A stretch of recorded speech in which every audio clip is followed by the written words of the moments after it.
আসসালামু আলাইকুম শিক্ষার্থীরা, রনি স্যারের অ্যাকাউন্টিং ক্লাসে তোমাদের সবাইকে সুস্বাগতম। আজকে আমরা একটা ইন্টারেস্টিং বিষয় নিয়ে আলোচনা করব, সেটা হলো প্রারম্ভিক জাবেদা। প্রারম্ভিক জাবেদা কি? প্রারম্ভিক জাবেদা হলো মাসের শুরুতে যে জাবেদা করা হয় সেটাই হলো প্রারম্ভিক জাবেদা। প্রারম্ভিক মানে শুরু। তো আমরা যে কোনো জাবেদা করার আগে দেখি যে লেখা থাকে, জনাব রাজু 2025 সালের জানুয়ারি মাসের 1 তারিখে নগদ 20,000 টাকা, 30,000 টাকা আসবাবপত্র নিয়ে ব্যবসা আরম্ভ করলেন। এই যে মাসের শুরুতেই যে একটা জাবেদা থাকে, এটাই হলো প্রারম্ভিক জাবেদা। ঠিক আছে? তো সেই জন্য এই জাবেদা আমরা হলো এখন সুন্দরভাবে বুঝবো। এখানে কিছু ডাউট আছে, সেগুলো আমরা ক্লিয়ার করব। ঠিক আছে? তো প্রথম হলো কি প্রারম্ভিক জাবেদা। একটা উদাহরণ দেই।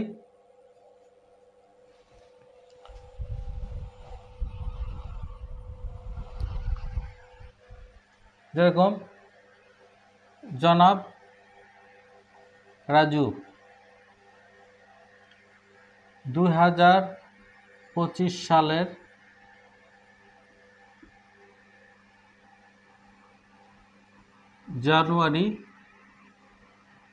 জানুয়ারির 1 তারিখে নগদ 10,000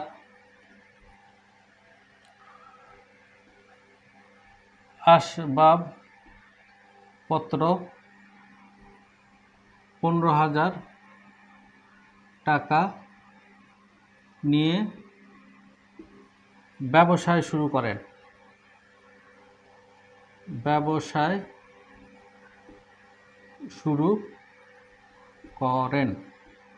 ঠিক আছে? দেখো, এটাই হলো প্রারম্ভিক জাবেদা। প্রারম্ভিক জাবেদা মানে কি? প্রারম্ভিক মানে শুরু জাবেদা মানে জানুয়ারি মাসের 1 তারিখ। সেই জন্য 1 তারিখে যে জাবেদা যেটা নিয়ে ব্যবসা শুরু করা হয় সেটাই হলো প্রারম্ভিক জাবেদা। ঠিক আছে? তো এখন হলো এই প্রারম্ভিক জাবেদা আমরা মোটামুটি বুঝি, সহজ। তো এটার জাবেদা কি হবে? জাবেদা হবে হলো আমরা জানি নগদান হিসাব, ডেবিট, তারপরে কি আসবাবপত্র হিসাব, ক্রেডিট, আসবাবপত্র হিসাব, এটাও ডেবিট হবে, ডেবিট। তাহলে কত হয়েছে এখানে? নগদ 10,000, আসবাবপত্র কত? 15,000। আচ্ছা, এরপরে কি? এরপরে হলো আসবাবপত্র নিয়ে ব্যবসা শুরু করলেন। তাহলে এই দুটা কি? আমরা জানি হলো মালিক যেটা নিয়ে আসেন সেটা হলো মূলধন। তাহলে মালিক কি নিয়ে আসতেন? নগদ টাকা নিয়ে আসছেন, আসবাবপত্র নিয়ে আসছেন। তাহলে এই দুটাই হলো মূলধন।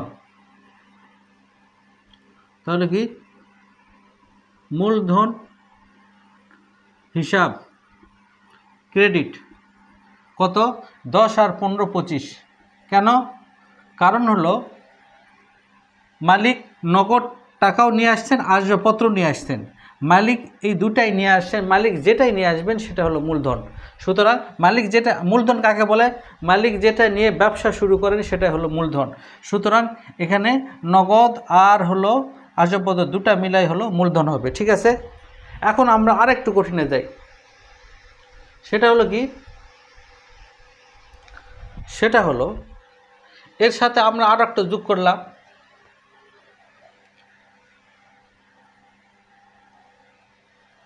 এর সাথে আর একটু যোগ করলাম কি? বন্ধুর কাছ থেকে ঋণ। কি যোগ করলাম সাথে? আমরা যোগ করব হলো বন্ধুর কাছ থেকে ঋণ।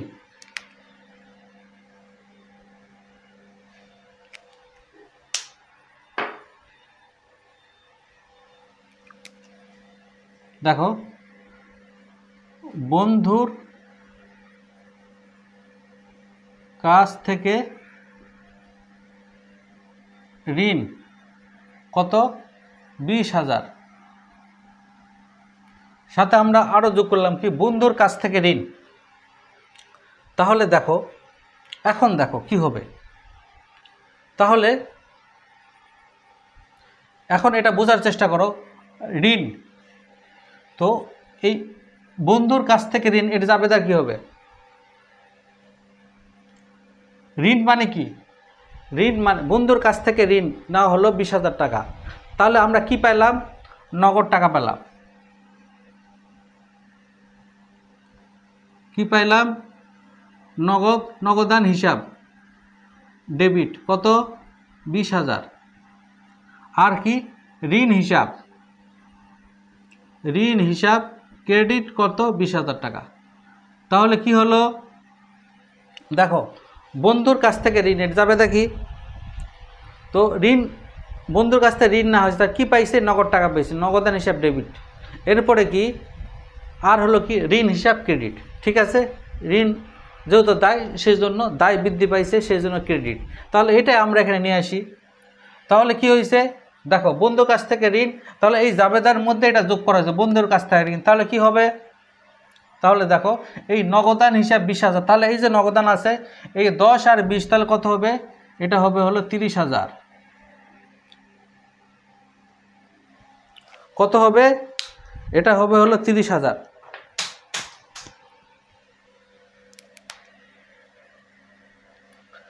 কীভাবে 30,000 হলো দেখো, নগদ টাকা ছিল 10,000 টাকা, আবার ঋণ নিছে 20,000 টাকা, তা ওখানেও নগদ টাকা পাইছে, সেই জন্য হলো 30,000।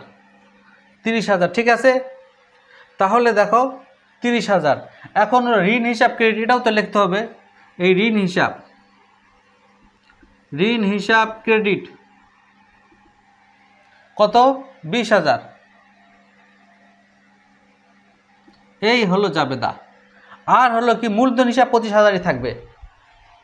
বুঝে আসছে কেন? কারণ হলো এখানে মূলধন কি কি আসতেছে, এই যে হলো নগদ 10,000 টাকা আর আসবাবপত্র হলো 15,000 টাকা, এই 10 আর 20 25। ঠিক আছে, এখন আর একটা যোগ করি, সেটা হলো কি ব্যাংক থেকে ঋণ। ব্যাংক থেকে ঋণ নিছে কত?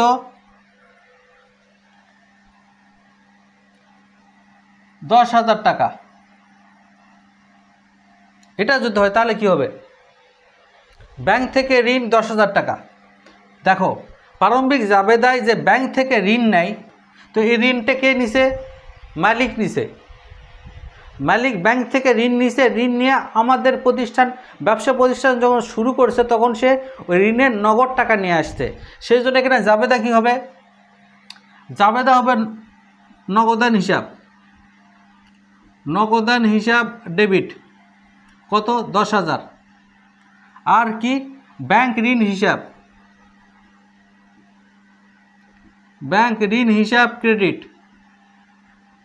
কত? 10,000। দেখো আবার বলতেছি,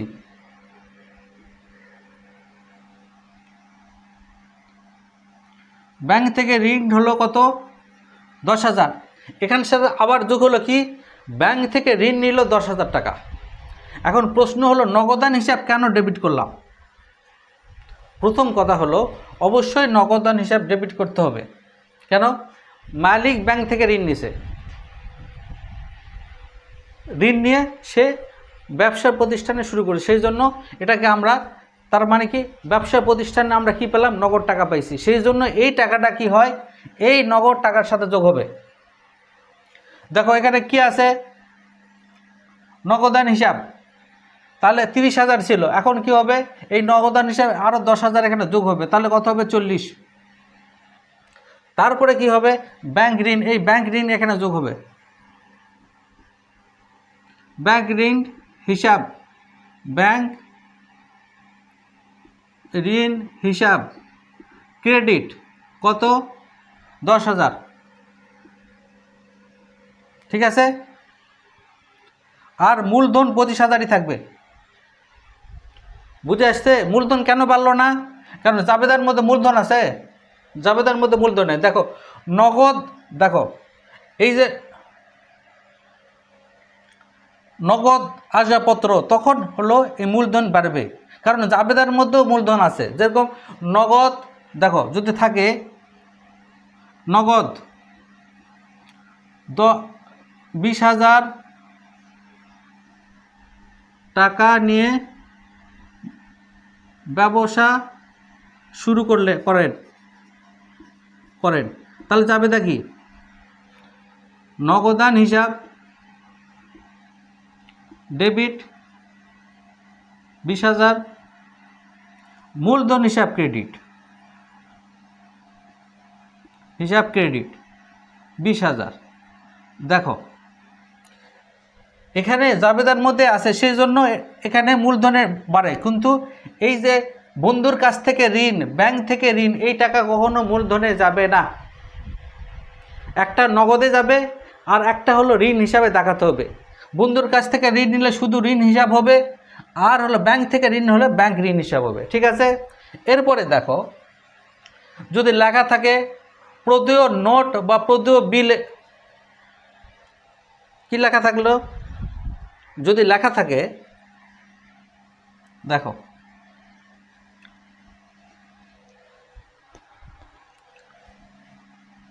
যদি লেখা থাকে প্রদেয় নোটে কি লেখা আছে? যদি লেখা থাকে প্রদেয় নোট 10%, 10% কত? মনে করো 50,000 টাকা, 50,000 টাকা, অথবা লেখা থাকে প্রদেয় বিল 10%, এই হলো 50,000 টাকা। 50,000 টাকা নিয়ে ব্যবসা শুরু করেন, দেখো আমরা আগে কি করছি? আমরা প্রথমে দেখাইছি হলো বন্ধুর কাছ থেকে ঋণ, তাহলে এই ঋণের টাকা নগদে যোগ হয়েছে, আর ঋণ হিসাবে আসছে হলো টাকাটা। এরপরে ব্যাংক থেকে ঋণের টাকা নগদে যোগ হয়েছে, আর হলো ব্যাংক ঋণ হিসাবে আসছে ক্রেডিট দিকে। এরপরে যদি থাকে প্রদেয় নোট 10%, 50,000 টাকা লেখা আছে, জাবেদা প্রারম্ভিক জাবেদার লেখা আছে নগদ এত টাকা, নগদ 10,000 টাকা, 15,000 টাকা আসবাবপত্র, আর প্রদেয় নোট 10%, 50,000 টাকা নিয়ে ব্যবসা আরম্ভ করলে, কিনা প্রদেয় বিল 10%, 50,000 টাকা নিয়ে ব্যবসা আরম্ভ করলেন। দেখো প্রদেয় নোট 10% মানে কি? প্রদেয় মানে দিতে হবে, নোট মানে একটা নোট, মানে এটাও এক ধরনের ঋণ, যেটা ঋণের সুদের হার কত? 10%। এটা হলো 10% হলে সুদের হার। প্রদেয় বিল 10% মানে এটা সুদের হার, বুঝে আসছে?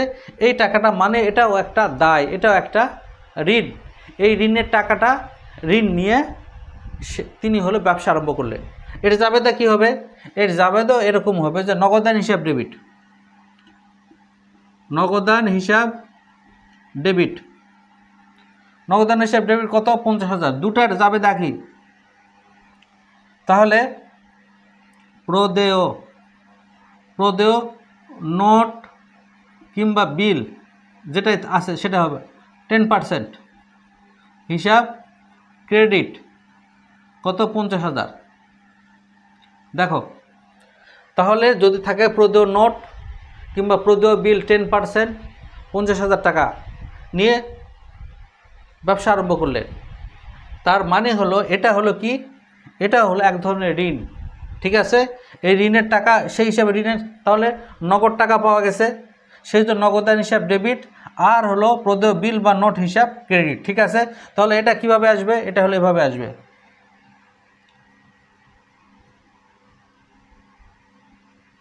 নোট প্রদেয় নোট বা বিল 10%, হিসাব ক্রেডিট কত? 50,000। তাহলে আর হলো নগদান হিসাব 50,000 যোগ 50 আর 40 তাহলে 90। ঠিক আছে, এই হলো জাবেদা, বুঝে আসছে? তাহলে প্রথম হলো যদি সম্পদ থাকে, যেরকম নগদ টাকা সম্পদ, আসবাবপত্র সম্পদ, যন্ত্রপাতি সম্পদ, দালান কোটা সম্পদ, এই সম্পদ থাকে সবগুলা হেড হবে কি, সবগুলা যোগ করে নগদান হিসাব হবে, আসবাবপত্র হবে। নগদান ডেবিট হবে কি, ডেবিট হবে নগদান, আসবাবপত্র, যন্ত্রপাতি, দালান কোটা, জমি, এগুলো সব সম্পদ যেগুলো সেগুলো ডেবিট হবে। আর ক্রেডিট হবে কি, সবাই এক না হেডে ক্রেডিট হবে, সব যোগ করে মূলধন হিসাব ক্রেডিট হবে। কিন্তু এখন যদি ঋণ জাতীয় কিছু থাকে কিংবা দায় জাতীয় কিছু থাকে তাহলে কি হবে? তাহলে এটা কখনোই হলো ক্রেডিটের মূলধন হিসাব হবে না। সেটা যেটার নামে থাকবে সেই নামে হলো ক্রেডিট হবে। যেরকম আমরা দেখলাম বন্ধুর কাছ থেকে ঋণ, তার ঋণ হিসাব ক্রেডিট, আর টাকা, ঋণের টাকা যে নগদ টাকা পাওয়া গেছে এটা হলো বন্ধুর হিসাবে চলে আসবে। ঠিক আছে, এভাবে সব নগদান হিসাব, ব্যাংক ঋণের ক্ষেত্রে তা ব্যাংক ঋণ, প্রদেয় নোটের ক্ষেত্রে প্রদেয় নোট, বুঝে আসছে? তো সেই জন্য আশা করি এটা নিয়ে তোমাদের যে কনফিউশন সেটা ইনশাল্লাহ আজকে থেকে আর হবে না ইনশাল্লাহ। ঠিক আছে, এরপরেও যদি তোমাদের কোথাও বুঝতে সমস্যা হয় অবশ্যই আমাদের ইউটিউব চ্যানেল আছে, ফেসবুকে আছে, তোমরা যোগাযোগ করতে পারো। তো আল্লাহ তাআলা তোমাদের সবাইকে ভালো রাখুক। আজকে এই পর্যন্ত, আল্লাহ হাফেজ।